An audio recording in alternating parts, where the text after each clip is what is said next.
Hi, I'm Ellis with Level Up RN. In this video, I'll be demonstrating both how to empty an ostomy as well as change an ostomy wafer.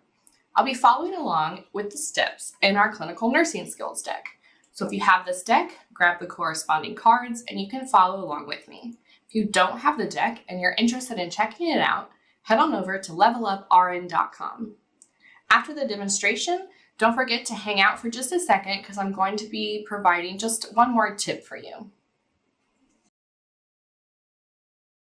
In preparation for changing my patient's ostomy bag, I've gone ahead and gotten a new ostomy set, a washcloth, a measuring guide, some scissors, a marker, and some skin prep. You won't always need to measure a patient's ostomy. As they've had it for some time and their ostomy settles, it is usually the same size, but especially when a patient's ostomy is new, it is liable to change sizes with inflammation and settling and things like that. So we're always going to be working with our measurement tools. So the first step, of course, is to remove the old ostomy. So regardless of the type of system, whether it's a 2-piece or a 1-piece, the wafer is adhered to the skin. So I'm going to want to move my bag, and I'm going to want to push down on the skin and gently lift the wafer, right? I'm not gonna rip it off like a Band-Aid because I don't want to cause any skin tears or any issues with their skin, irritation or anything. So I wanna remove this as gently as possible. So I'm gonna push down on the skin and remove that wafer, discarding it.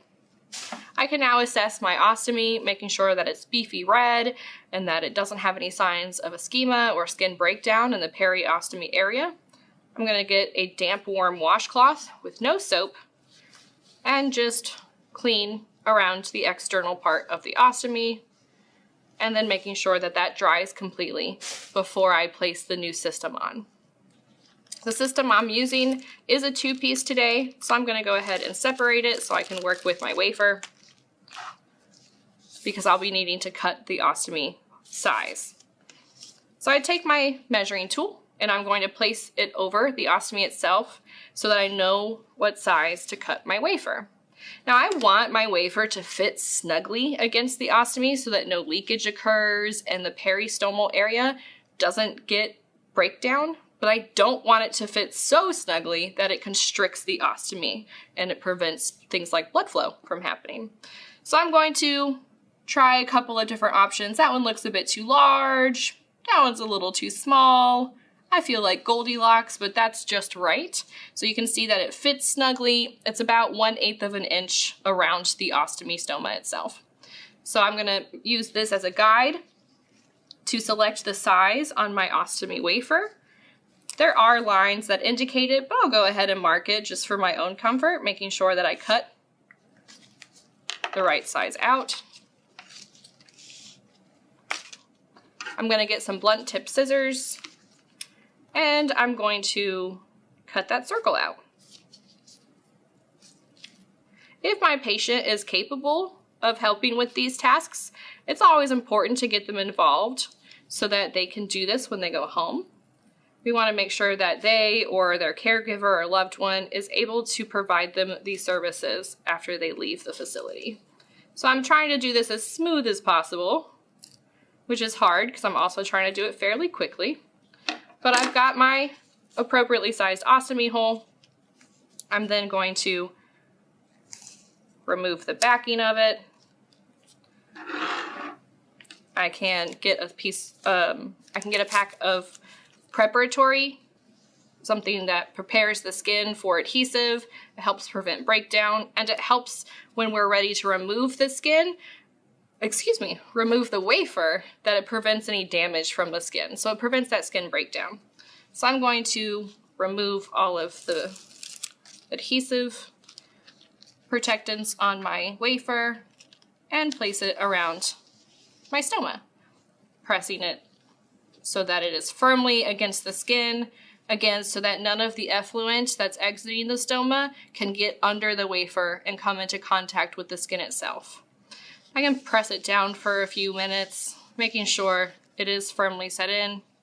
And then because I've got the 2-piece system, I just need to snap my top piece into my bottom piece, or my bag onto my wafer, so that the bag is securely attached to catch the effluent from the stoma. And that's how I changed my ostomy appliance.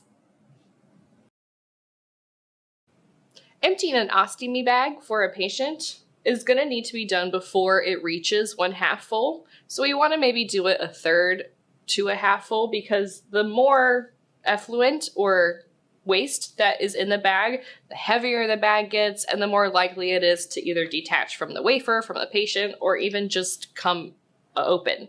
And we don't want any of that effluent or waste draining anywhere and causing an issue. So to prepare to empty the bag, I'm just going to remove the clip. This particular one has a snap clip. You know, it should be noted that there are a lot of different types of ostomy bags. Some are Velcro, some you don't empty and you just change the whole bag.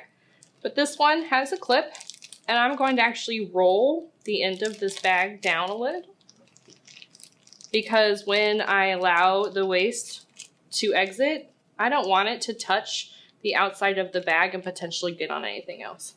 So I'm just going to make a little cuff there, and I'm going to allow it to drain into a graduated cylinder, and you may need to encourage it to exit. I could also use a bedpan for this, or if my patient were ambulatory, they can do this over the toilet or commode. So I'm going to just empty it out as much as I can. And I'll say that's sufficient just for this video's purpose. I'm going to use a washcloth, but a piece of paper towel or toilet paper is even okay. I'm just going to wipe the edges and make sure that I don't get any on the external part of the bag to reduce the potential for contamination and the potential for smell. I'm going to then uncuff the bag, and I can see that that bottom piece is free of stool. And I'm going to recuff the bag so that no leakage occurs. And I've emptied my ostomy. During that demonstration, I showed you how to measure, cut, and apply the wafer, and then how to apply the bag onto a wafer for the two-part systems. However, when I showed you how to apply the bag, I matched my rings up and I pushed down, because that's how it's always been demonstrated to me. When I showed the team this video, one of our nurses, Maris, had some amazing insight that I wanted to share with you.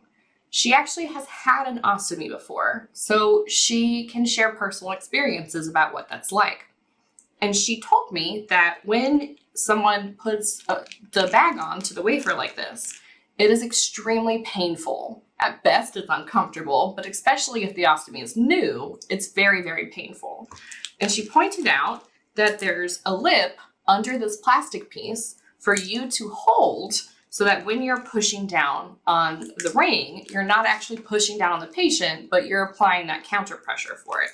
So I'll align my rings, and then I simply pinch around the ring, and at no point do I have to apply pressure onto the patient's abdomen. And that can really make your patient much more comfortable and prevent a lot of pain and discomfort. I invite you to subscribe to our channel and share a link with your classmates and friends in nursing school. If you found value in this video, be sure to hit the like button and leave us a comment and let us know what you found particularly helpful.